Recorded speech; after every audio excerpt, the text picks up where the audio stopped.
Greetings, my friends from 71st. I received an email from my good friend Del Sipes just the other day, and it had a couple of great Easter songs in it. And I played them, and they were such a blessing to my wife and myself. It really encouraged our hearts, and it really got me thinking about this Easter season. The song was by David Phelps. It's entitled He's Alive. And that is a powerful, powerful message, one that the world doesn't understand. Basically, many people don't understand. But I just like to give a brief testimony of why Christ is alive to me. And it really begins the summer after I graduated. We have a lot of great friendships up to that point in time. Not too many people hate me yet. I'm still on the good side of most of my friends. But I went off to college. I wanted to play basketball. I wanted to continue my career. And I went to the University of Alabama in Huntsville. And I was a walk-on. I made the team. And there are several events that occurred in Alabama that radically changed my life. And this was one. Our first trip out of town was to Jackson, Mississippi, to Jackson State University. And after the game, the coach took all the guys that were 21 and older out to a nightclub. I guess there's a lot of liberality going on in the early 70s between coaches and players. But anyway, our coach took the guys that were over 21 to a nightclub, and the rest of the team stayed back at the motel. Well, while they were gone, one of the players opened up a bag of dope, marijuana, started rolling up joints. And I'm really getting a little nervous here. I'd never been involved in such a deal. Anyway, they started passing the joint around and wanting to be a part of the team, not wanting to be rejected. I was the only freshman on the team. And so I hit those joints. And it didn't do anything for me, but they all started smiling and wowing and all that kind of stuff. So I kind of acted like I was drunk, really slap happy and telling jokes and trying to be funny and all that. They're laughing and all that, so it was cool. Well, anyway, we get back from the trip, and Monday we have practice, and one of the guys on the team, he brought me home from practice. And we were sitting out in front of my house. I'd rented a house with another student that was going to UAH. And he said, Fred, the other night when we were passing those joints around, you were really acting kind of strange. And I said, well, Roy, that's the first time I'd ever smoked pot. And I didn't know how I was supposed to feel it was strange to me. The only thing it did for me was give me a sore throat. There was nothing in it for me. And he said, that's not unusual. A lot of people don't get stoned the first time they smoke. He said, if we smoke a joint right now, I think you'll have a different experience. So I said, what the heck? I smoked it. I liked it. I liked it a lot. And, my life began to change. I thought that, this won't get out of hand. I'll just smoke occasionally. I'll be careful. But there are a lot of parties on campus. I had fraternities, crew, the soccer team, the basketball team. I began to develop a lot of friendships, and just seemed like parties were everywhere all the time. And I loved basketball, but I didn't love my classes. And I began to spend more time partying and using drugs. Somebody has said that there comes a point in time when you stop using drugs and drugs start using you. And that was becoming a reality within the first couple of years for me. I flunked out of college. I had to start working because my drug use was growing. became very expensive. I started dealing to, get some of my drugs for free.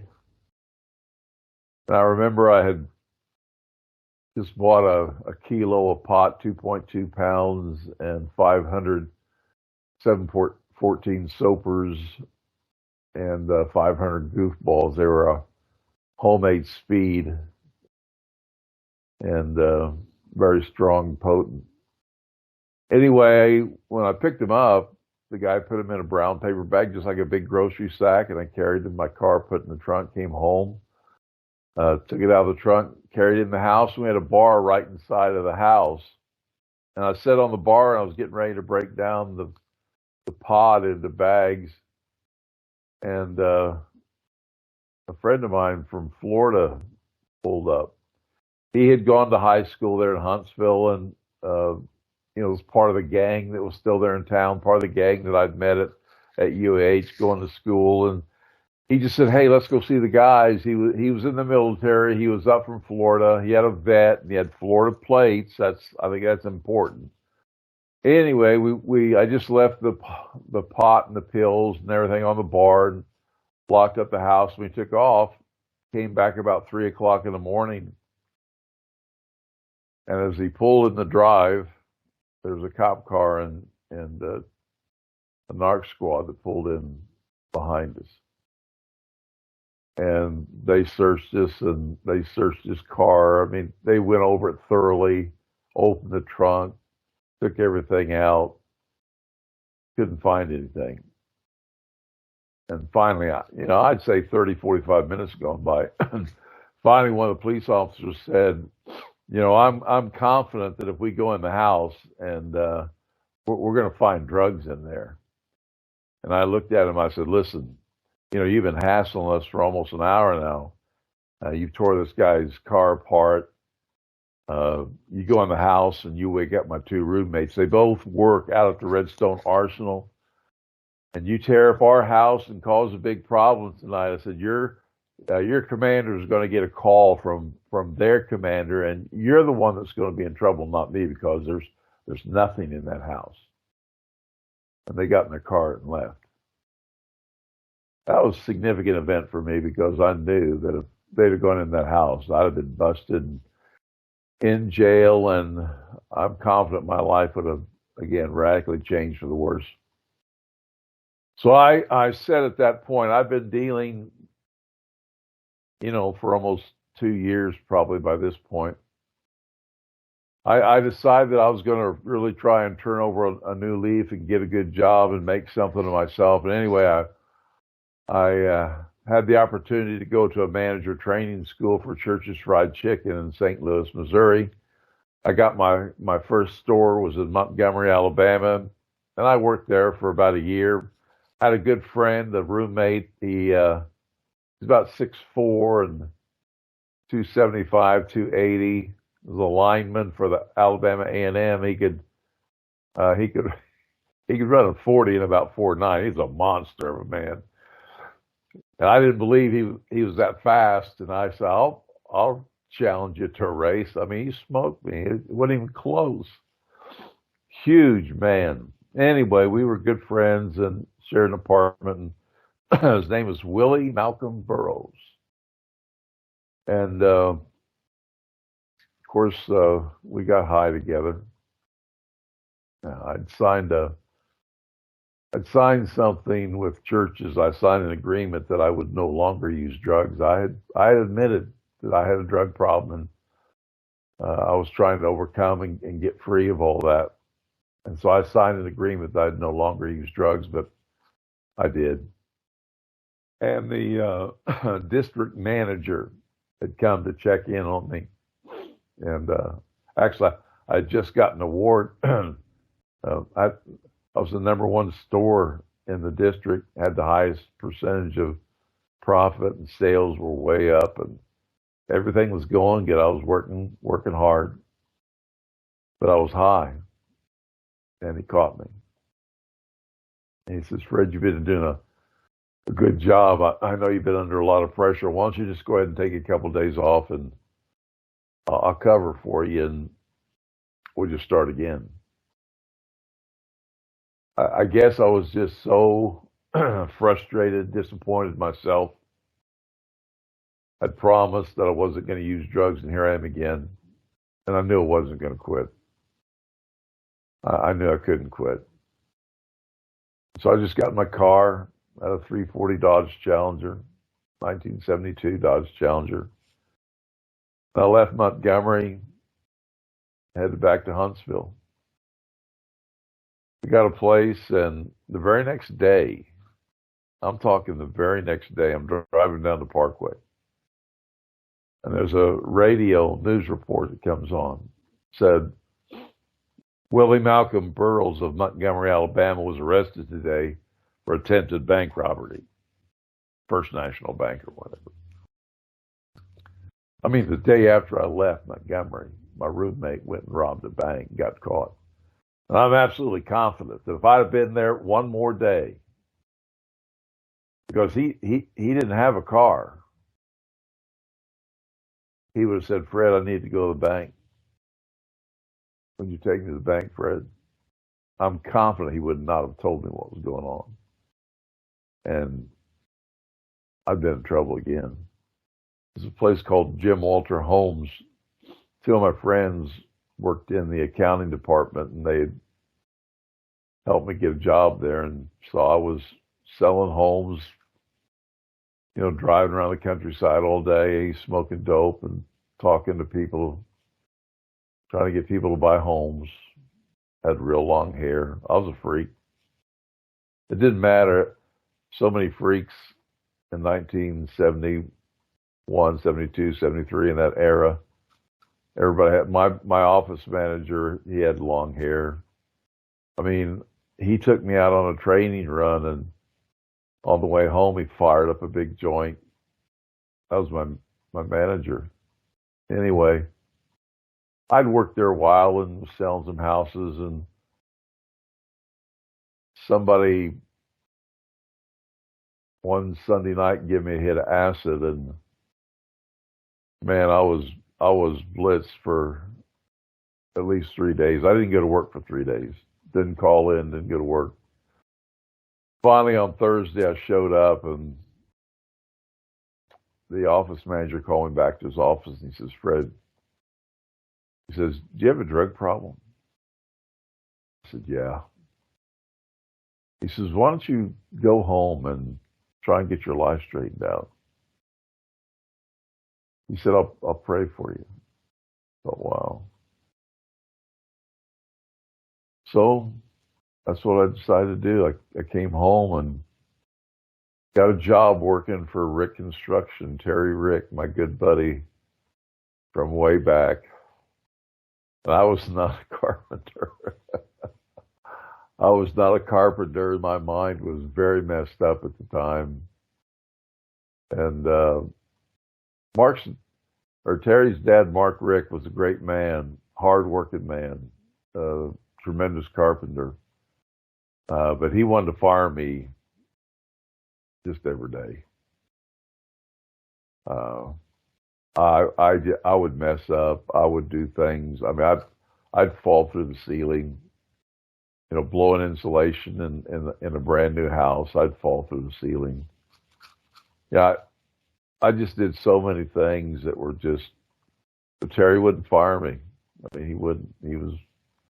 I'm confident he probably knew that if he fired me, I wouldn't get a job anywhere else. So he kept me on. Anyway, I worked for Rick Construction, and I kept using drugs.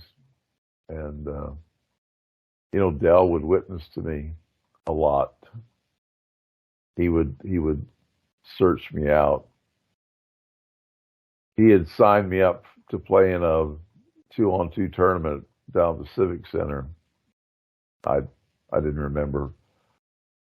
Friday night, I went out and got totally blitzed, and somebody borrowed my car. I don't know who borrowed it. I slept in the streets of Shelbyville that night. It was Saturday morning. I woke up, didn't know where my car was. just walking the streets of Shelbyville, trying to figure out where my car is. And Dale comes by, and he picks me up. He says, "Hey, you remember we got that tournament this morning?" I said, "Tournament? What are you talking about?" "Yeah, there's a 2-on-2 tournament at the Civic Center, and I signed you up." I said, "Dale, I've been out all night. I don't have any shoes. I don't have any clothes, nothing. I've got everything. I brought you a bag." We went to the Civic Center. Tim Ash and Johnny Randolph. Tim Ash is like 6'7", a star at Shelbyville, 1969. Johnny Randolph was about 6'4", just a left-handed monster. Could slam it with both hands. And there's me and Dale. Well, we got beat. But Dale was always there for me. He was always witnessing, always trying to make my life better. I remember he came up. I was in an apartment, and he found me. Seemed like he could always find me. And he was telling me about Jesus again, and I didn't want to hear it. I was really tired of hearing it. You know, Dale, you have your life, I have mine. Just stop. But he wouldn't stop. So, you know, I thought I'd really help him to get mad. You know, you could push Dell's buttons and he'd get mad. You know, I think in high school he kept a good testimony, but you know, him and Mike Green had they would go round and round. And I've seen Dell mix it up with a few others along the way. Anyway, I thought I'll just press this boy's button. I'll get him mad. He'll come across the table and smack me in the face, and I'll say, "Wow, that's really some great Christianity there, Dell." I just reached in my little box of dope and pulled out a bag of marijuana, and I rolled up a nice big fat doobie, fired that baby up, and just blew the smoke in his face and waited to see what he would do. I really thought he'd just come across that table and smack me right in the face. But he didn't. Saw a tear running down Dell's face. It hurt him. And he did get up and leave. And it was really impacted me. I thought, man, the guy really does care. I'm not sure what is the big deal, but there's something real in his heart. You know, there's another thing that was happening about then.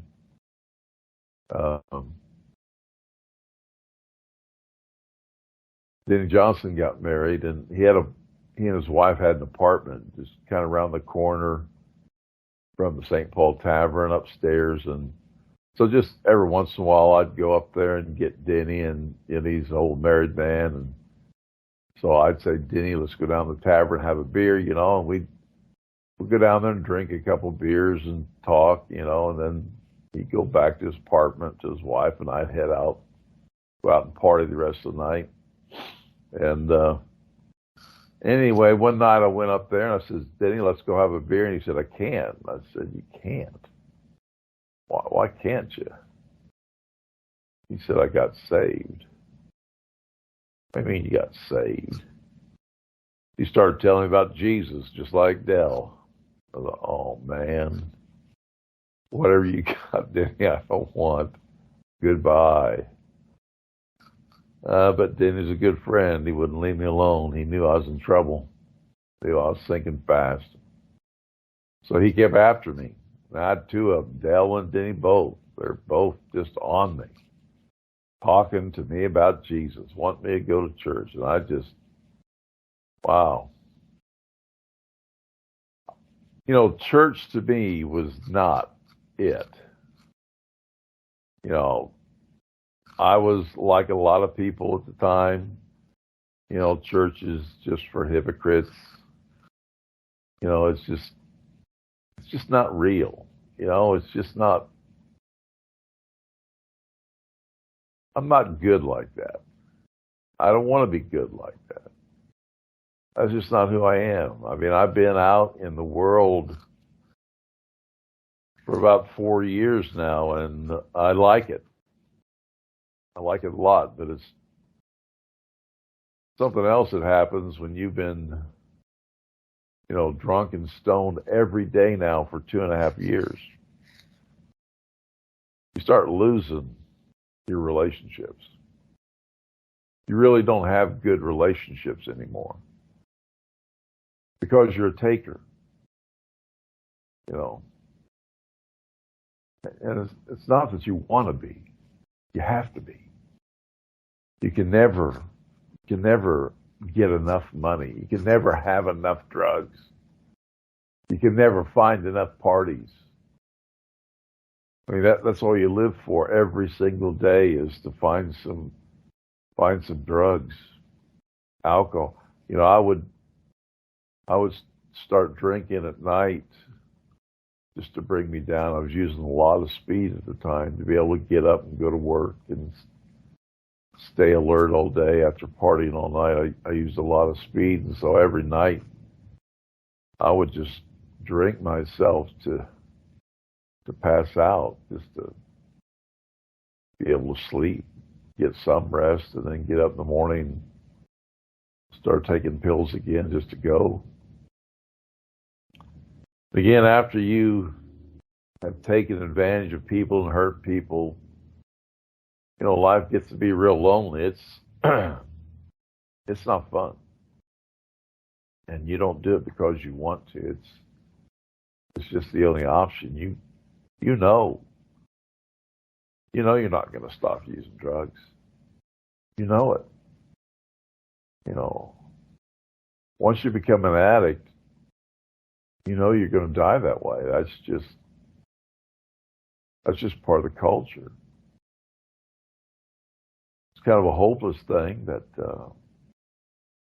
that's all you want. That's all you care about.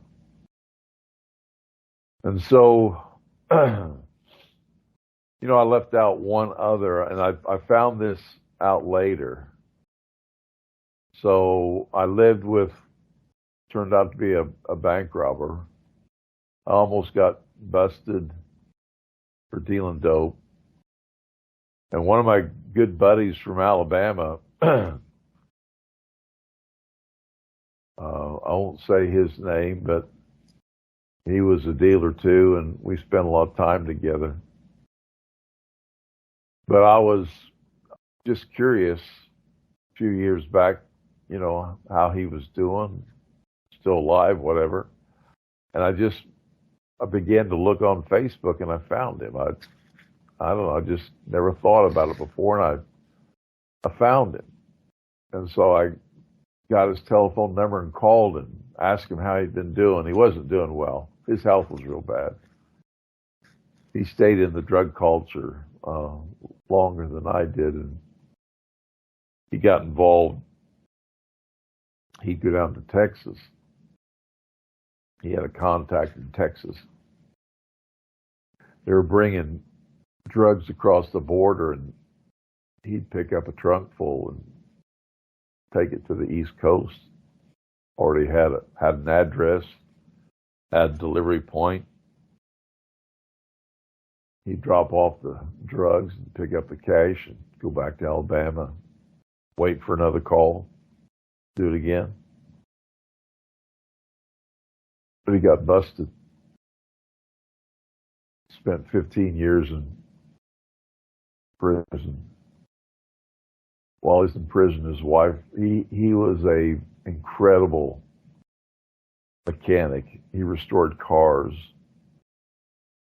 He had a brand new 1968 Dodge Charger fastback, white with red interior, 440. It was incredible. I mean, it was mint. He'd restored 2 or 3 other cars. He had a shop. Just a great mechanic. could do anything for a car.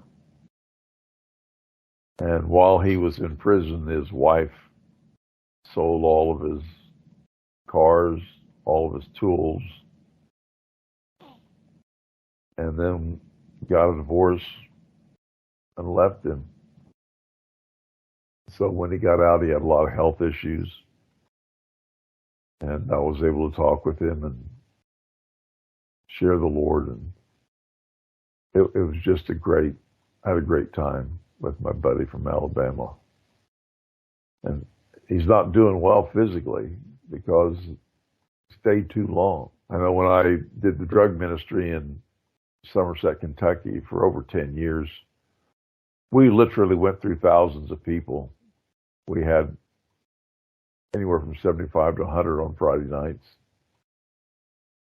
And during that 10-year period, there were 9 people who came to our meeting, and many of them got saved and their life changed. And, you know, they just made the decision one more night. I'll just go out one more night. And that was their last night on the earth. I did their funeral then, a few days later.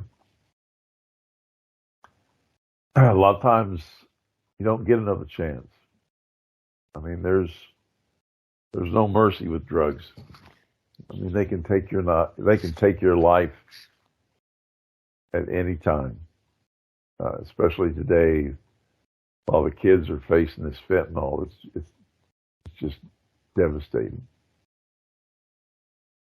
Anyway, I tell that story because, I mean, if my good buddy Sandy had been hauling drugs and making big money, I could have seen me right there in the middle of that because it was always about money. It's always about having enough money for drugs. And if you had a good deal going, I had a good car then. I can see several times that God protected me even before I came to faith. My life could have drastically been different, but God was merciful to me even then. But I tell that story because, you know, God was so good, and Denny and Dell were witness to me and my family. I had family members praying for me, and I finally ended up going to church with Denny and Dell 5 Sundays in a row, and I heard the gospel. The gospel of Jesus Christ. Jesus Christ died on the cross. That's why we celebrate Easter. When Jesus Christ died on the cross, he looked down and saw Fred Shelton, born 1953. He saw the beginning of my life. He saw the end of my life. And literally, God the Father pulled every sin, every evil thought, every evil word, every evil deed I have ever done or ever shall do. He literally pulled them off of my life before I was even born and laid those sins upon Jesus Christ 2,000 years ago on that cross outside the city walls of Jerusalem. And God the Father poured his wrath and judgment upon his Son. That's when Jesus said, my God, why hast thou forsaken me? Christ bore the penalty for my sin. He died, was buried, and on the 3rd day, according to the Scriptures, he resurrected. Resurrected on Sunday morning. That's why we celebrate Easter. The Jews met for worship on Saturday, but Christians started meeting on the first day of the week, which is Sunday, because that's Resurrection Sunday. Well, anyway, I'd gone to church 5 weeks in a row, but I was still doing drugs every day and every night. No, nothing had changed. I just went to church. I heard the gospel. I understood what the gospel was. I understood that I was a sinner. Of course, he didn't have to convince me much on that. But anyway, when you're dealing drugs and working and living in the drug culture, you do a lot of bad things and you're involved with a lot of bad people. And I was in some pretty desperate situations. I had two brothers that had vowed that they were going to kill me the next time they saw me. I had a lot of rage in me. I wanted to hurt people. I wanted to kill people. You can't imagine how much anger, but when people hurt you over and over and over again, they take advantage of you. Why? Because you've been taking advantage of them. It's just an ugly, ugly world. It's lonely. It's fearful. Anyway, I came home. It was December 26th, Friday night, day after Christmas, 1975. Been to church 5 weeks in a row. And I had done some really bad stuff that night. I did some things that I wouldn't tell you. Wouldn't tell anybody.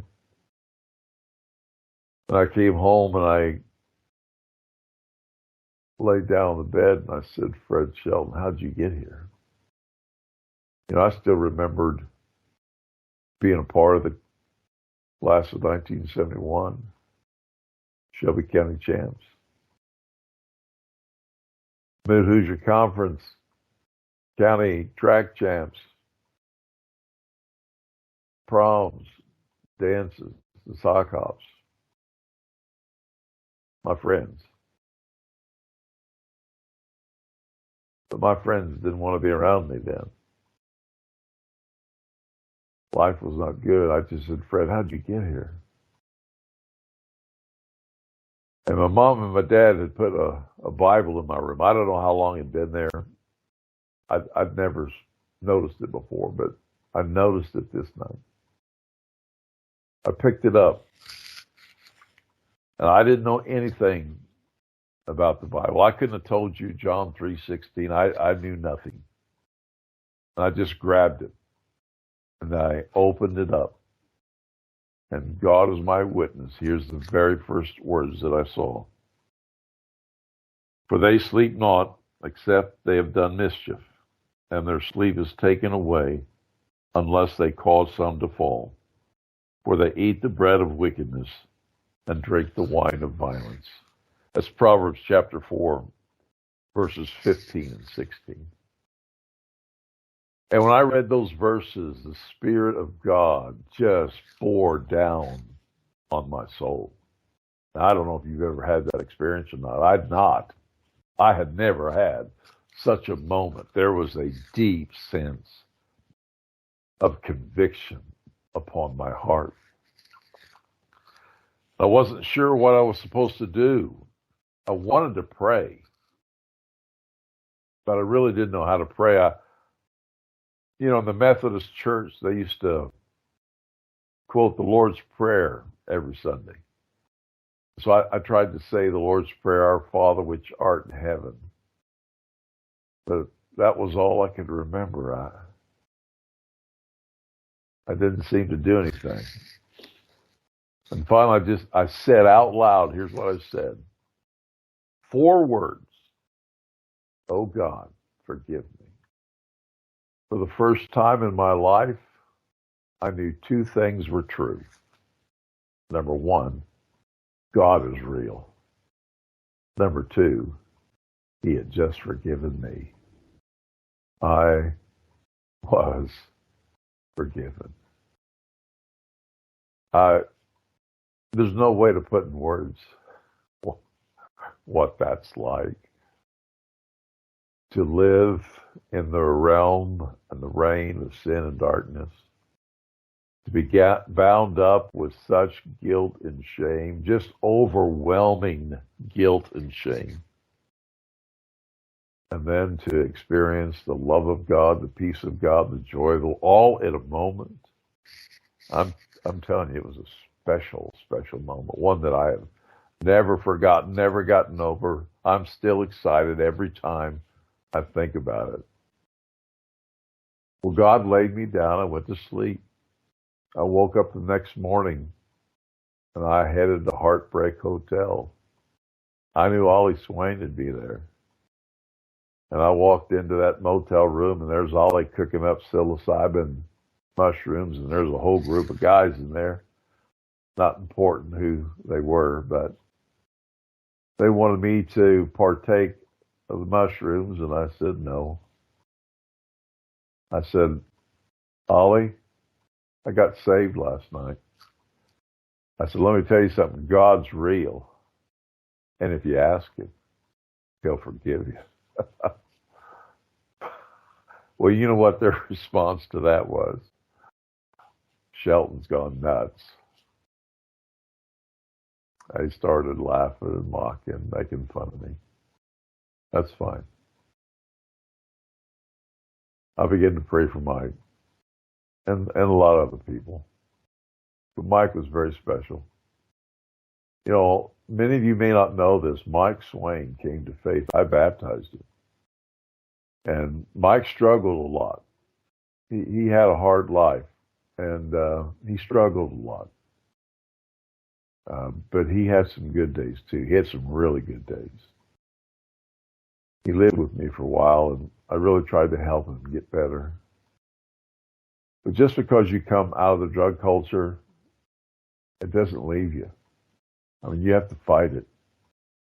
God gave me such a wonderful, wonderful, godly wife. I mean, she was raised in church, saved at an early age, never drank, never smoked, just lived a passionate life for Christ and very determined, loved me to freedom. I needed her bad.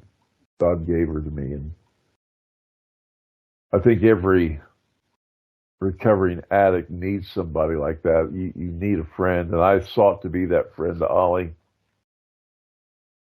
I remember one day he wanted to witness to his dad, and so we got in the car and headed out to Meltzerville. His mom wasn't home, but his dad was there, and I began to witness to Dudley, and Mike began to talk to him. Dudley wasn't very responsive. Mike got up from his chair and walked over to his dad and got on his knees. He said, Dad, I know this has got to sound strange coming from me, but I know this, Dad. God is real.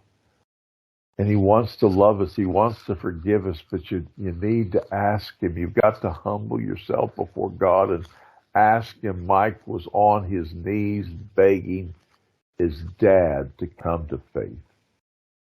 Never forget that day. I was with Mike when we witnessed to David Hendershot. We used to call him Henry. Henry came to my church a couple times down at Greensburg. He's heard the gospel and he's been witnessed to, and he was loved. The gospel is such a powerful, powerful message. It comes directly from the heart of God. And he wants to give it to you. And that's what this Easter holiday is all about. Jesus Christ, very God, came in this world to save sinners. And for anyone and everyone who'll cry out to God, God, be merciful to me, a sinner, he'll come into your life and he'll change you. I love my friends at 71st. When we were in school, I loved you. As your representative there on the basketball court, I expended every ounce of energy I had to win for you because you were my friends. And I loved doing it. But when I came to faith in Christ, my love for you has intensified. It's off the charts. You know, when I came to the 45th class reunion, I just couldn't contain myself. I wanted to hug and kiss every one of you. I know Paul Staggy was running from me. Freddie Byer, those guys thought I'm nuts. I really didn't care. I just loved them. I still love them. I'd hug and kiss every one of you, men and women. No shame. I just love you. My heart's true. So I want to take this time, this wonderful time, this holiday weekend. Easter Sunday's coming because Christ arose and he is alive. And he wants to live his life through you. This is your friend and brother in Christ, Fred Shelton, signing off. God bless you. Amen.